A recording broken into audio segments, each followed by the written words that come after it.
A massive infrastructure package could wind up before Congress. That would do more than just address infrastructure. And the fight for Iowa's seat in Congress that used to belong to Dave Loebsack reached a new level this week. We'll talk about that with former Iowa Republican Party Chair Steve Grubbs and former Rock Island Mayor Mark Schwiebert, a Democrat. Great to see you both. Let's get right to this week's developments in the fight for Iowa's 2nd congressional district seat. A quick refresher of people at home. This is where Iowa's certified Republican Marinette Miller-Meeks as the winner by 6 votes. Democrat Rita Hart challenged the results by going directly to Congress rather than the Iowa court system. The House Administrative Committee allowed the appeal. That seemed to be a formality. This week, both parties filed their answers to a questionnaire from that committee outlining their arguments. Hart essentially says 22 ballots were thrown out that should have been counted, ballots that would have gone her way. Hart's lawyers provided specific details. Miller-Meeks filing essentially repeated the claim the election was certified and it's a matter for Iowa's courts. Hart is pursuing a legal course of action here. In fact, right now an Illinois Republican also filed with Congress to overturn the election results that seated a Democrat. Now, Congress has reviewed 110 election cases in the last 90 years. Only 3 results have been overturned. Democrats and Republicans each called the other hypocrites. Now, hasn't the precedent been set that both parties will do anything basically to increase their power, or is this all going to wind up being much ado about nothing? Steve? Yeah, I would be surprised if this election were overturned. First of all, it was approved by a bipartisan commission in the state of Iowa at the top of the state government. The Scott County votes were certified by a Democrat auditor. So, and if you read the comments from Congress, a lot of Democrats feel very uncomfortable overturning an election that was certified by a state after they just complained about what happened. And as you know, Jim, on this program, once the Electoral College certified President Biden, myself, and a lot of other Republicans, like the Senate Majority Leader, jumped on board and supported the Electoral College decision. And so democracy matters, and the way our process works matters. And it's very important that Congressman Miller-Meeks continues to hold this seat. What do you think about this pursuit here, Mark, that this is continuing to go through Congress? Well, I'm not sure I disagree with Steve's conclusion in terms of what might come out of this. I do think there's a well-established precedent for this sort of thing to be done. As you mentioned before, there have been over 100 instances of it in the last 90 years. So it's certainly a legitimate way of approaching things.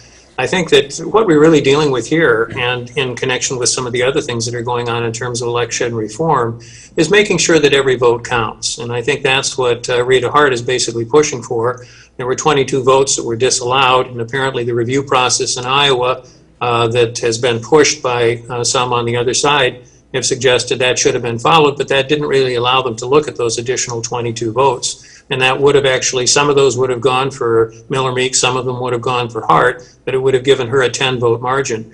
You know, in an election where there were 400,000 votes cast, 6 votes is a pretty slim lead. If it holds up, you know, that's the way elections work, and whoever gets the most votes wins. But I do think that there is certainly a well-established process for what Rita Hart is doing, and we'll see where it comes out. Let's move to infrastructure now. I brought this up earlier with Illinois Congressman Adam Kinzinger. The New York Times reports the Biden administration has a $3 trillion package in the works. It would raise taxes to pay for infrastructure like streets, highways, bridges, and water systems, but also hundreds of billions of dollars to fight climate change and domestic policy that are favorites of Democrats.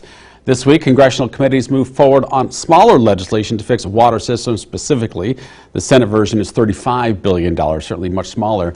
Civil engineers have said for decades, though, the country's infrastructure is crumbling. It seems the White House approach could resemble the Public Works Administration of the New Deal. What about this idea to go big? How would it impact the economy? Mark? Well, I think there are 2 major reasons we need to look at it. Number 1 is the fact that our infrastructure is in pretty bad shape. The American Society of Civil Engineers, which does an annual report card, gives us an average this year of C or C minus on all of our infrastructure. So it's really in sorry need of neglect and need for repair, kind of along the order of what was done back in the 1930s with the New Deal, which is one of the reasons I think that has been analogized. The other thing that I think is really important about this is that it not only allows us to be more competitive by bringing our infrastructure up to date, but it could create a terrific number of jobs for folks.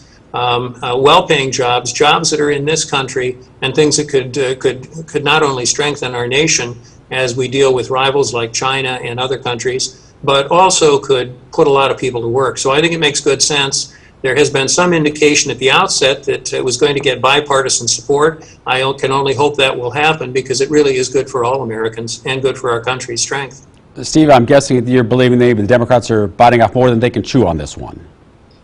Well, there's a couple points here that I think are important. First of all, they're talking $3 trillion on top of $2 trillion that was just passed. So that's $5 trillion. I think even for Mark or any other Democrat, we pause and we say, you know, how do we sustain this level of spending? I don't know ultimately how we deal with it because it's such, the numbers are so huge right now that, you know, do we ultimately have to inflate our currency to pay off this level of debt? And, you know, the United States is really taking the lead and bailing out the rest of the world with our spending. So that's point number one. Spending has to be concerning for anybody, no matter whether Republicans are in charge, Democrats are in charge, whatever. Number two, to be fair, it really should be called an infrastructure and social program bill because it's much more than infrastructure. You know, I think if the Democrats were to divide this between an infrastructure bill and a social spending bill, which a lot of it includes pre-K spending, which is traditionally a state level responsibility, and some other things that are traditionally state level responsibilities, and that will be permanently put in place. These are not, you know, the infrastructure piece repairs bridges and does some other infrastructure work, and once that's done, it's done. But there's a very significant portion of this that will be permanent and will have to be carried by taxpayers for a long time to come. So yeah, it has to really be looked at as two different bills, and frankly, paying for it is going to be a challenge. I want to get to one last thing really quickly on a very local issue. There's this proposal floated to convert the existing I-80 bridge into a Bison Bridge as part of a national park after a replacement bridge is built, several years away from being reality based on how long it took to plan and build a new I-74 bridge. And of course, environmentalist Chad Pagracki, local guy behind this. It would require clearing government hurdles, of course.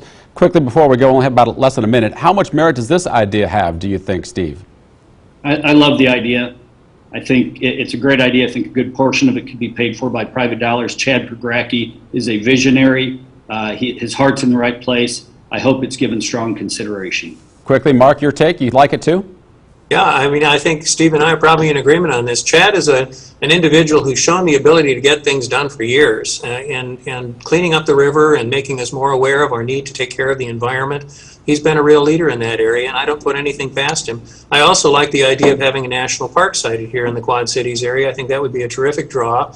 I think there are some issues that need to be addressed in terms of how the bison would adapt to walking across a bridge over the Mississippi River, but I leave that for the naturalists to address. I think it's an exciting idea, and it bears exploring. Steve Grubbs, Mark Schwebert, great conversation. Thanks, guys. Be safe. That brings us to our question of the week. What do you think about the proposal to convert the Interstate 80 bridge into a bridge for bison when a new bridge takes its place? Send your answer by email to fortherecord@whbf.com or respond to this post on Facebook at the local 4 News WHBF TV page or on my page.